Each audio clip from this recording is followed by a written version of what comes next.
What's up, YouTubers? So, it's time to work on the buggy again. Today I plan on cutting the roof panels and hopefully maybe mount them. I don't know why I haven't done that. I should have done it a long time ago, and I just realized that they've been sitting over in the corner taking up valuable space. And then I realized I could just cut the stupid things, bolt them, weld the tabs on, bolt them on the roof, and then I'd have one less thing laying around on in the way. So that's what today's project's going to be. I had to move the buggy from that corner over to this corner because it's getting Christmas time, so you got to get the Christmas decorations down and all that. So it was a good chance to get out, get the garage clean, and start getting this project back on its way. Should be pretty simple. The main thing is cutting the panels. I don't know exactly which way I'll choose to do it. Before we did it with cut-off wheels. This time I might try, where did it go? The carbide cut-off wheel. And if that doesn't satisfy me, I do have a really awesome blade and a sawzall, although a sawzall is not usually the most accurate. Another thing I want to do is I want to make a bracket for my mirror, which I already broke. I was moving things around and I busted it. I don't know if you can see, but it's cracked. So let's get on to that. Let's get this going and show you the way that I'm going to hopefully cut this. Alright. Front or rear first?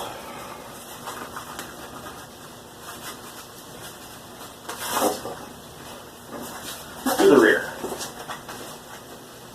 Smaller, lighter.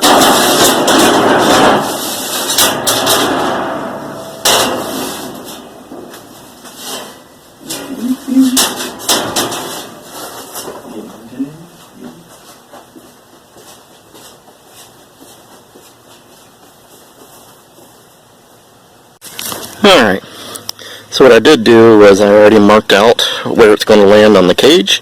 I just have to extend this corner real quick and then we can start cutting on it. I plan on trying to use my diamond tipped blade, I guess you'd say, on the old 4.5 inch grinder. We'll see how straight a cut I can make with that, and we'll get going.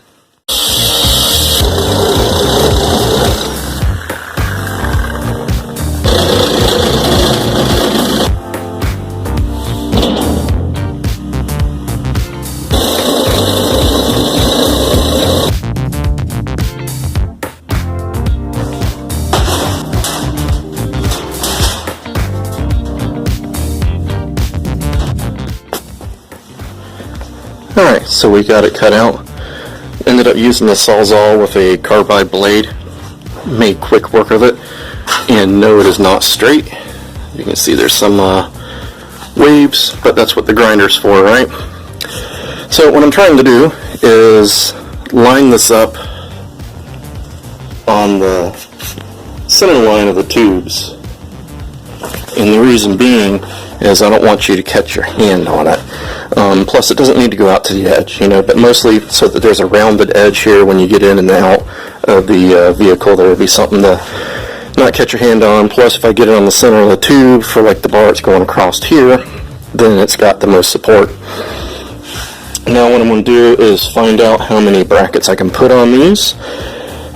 This one's a longer span here than the other one, so I might have to use like 2 right here, but I'm thinking I can get away with like 1 in the corner, all 4 corners maybe on this, maybe 1 in the middle of the span here or something like that. But I gotta see how many brackets I have and then figure out how I'm gonna go about that. I'll probably use some of these bolts that I have left over here. That's what we have. Ordered some and we got a whole bunch. I think I still got quite a bit of these. Nice little button head bolts. Yes, they're big, but they'll work. There should be a few of those there, and I got some laying around everywhere else. So I'll get on to that, figuring out the spacings and stuff.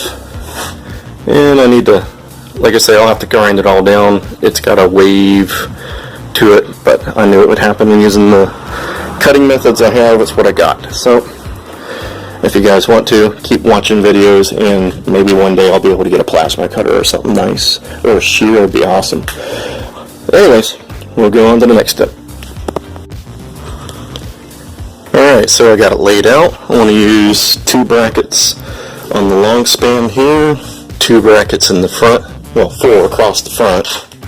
I want to use corner gussets because it'll make me a nice little, it'll give me a gusset number 1, and the bolt will fit underneath it, so, and still have some room, so that's what I'll do there. And then the flat tabs will just come off. I've already marked them out where they're going to be pretty much evenly spaced. The back will have one less one in the back because I don't think it will be as necessary to have so many braces in the back, but in the front, keep it from the wind catching and trying to pull it up. So we're going to get to welding next. Got all these brackets left over from the kit that I bought, so I'm going to use those up. I still have a couple of them left for my seatbelt tabs. I still have to get some more tubing so that I can make some more, like I did in the back. I made another brace and another bar, 2 more bars for the seat belts because I didn't want to tie them all to one bar that's in the center of the seat, as that will be where somebody will sit. So I have to get some tubing for that, and then I can put all my brackets and stuff on for that. I took the seat out so that I don't burn it, and I'm going to start getting this set up so that I can start putting some of these tabs on.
Alright, it has a roof. Kind of. Like I say, it needs me trimmed and straightened. We're not to that part yet. But we do... Oh, gee whiz, come on. We do have the tabs in it. There's corner gussets. I use them for tabs. Another one, the welded top and bottom. And there is 2, 4, 6, 8. There's probably about 10 in the front. And then there's a little less in the back. There's 1, 2, 3, 4, 5, 6, 7, 8, 9 in the back. So that should do it. I'm going to mark it now so I can drill all the holes, and we'll put some hardware on there. Maybe I'll knock off some of these corners. I might run a piece of tape to try and show where I really need to cut on these 2 panels, because this would be a good time to do it, because I have it lined up on this side of how I want it in the center of the tube. So I might do that. I might run a string of tape down it if I have some, and that way I can make a cleaner cut on it, and get that done before I move the 2 panels, because I got them lined up.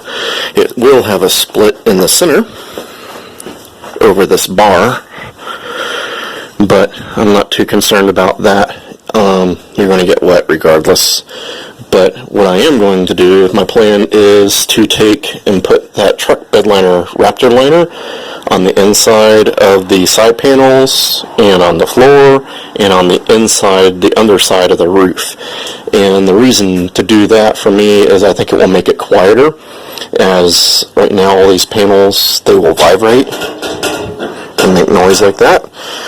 But if that Raptor liner's on there, it's kind of like a cushion, it's rubberish. It will dampen some of that sound out, and plus it'll look a little better. It'll give the floor some grip. I hate diamond plate floor for a dune buggy floor. I don't know why people, I know why they do it. It gets good grip and stuff, but it's aesthetically, to me, it's just horrible.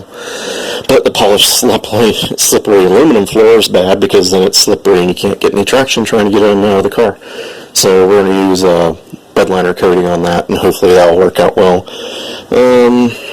I might today move all this garbage out of the way, and I was thinking about putting my transmission in there, or up on there, let me put it that way, just to see.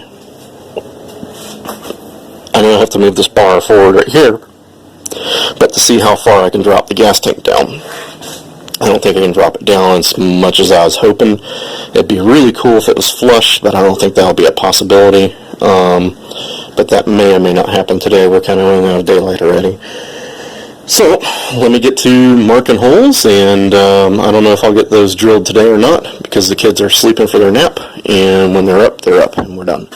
So let me get back to work, boys.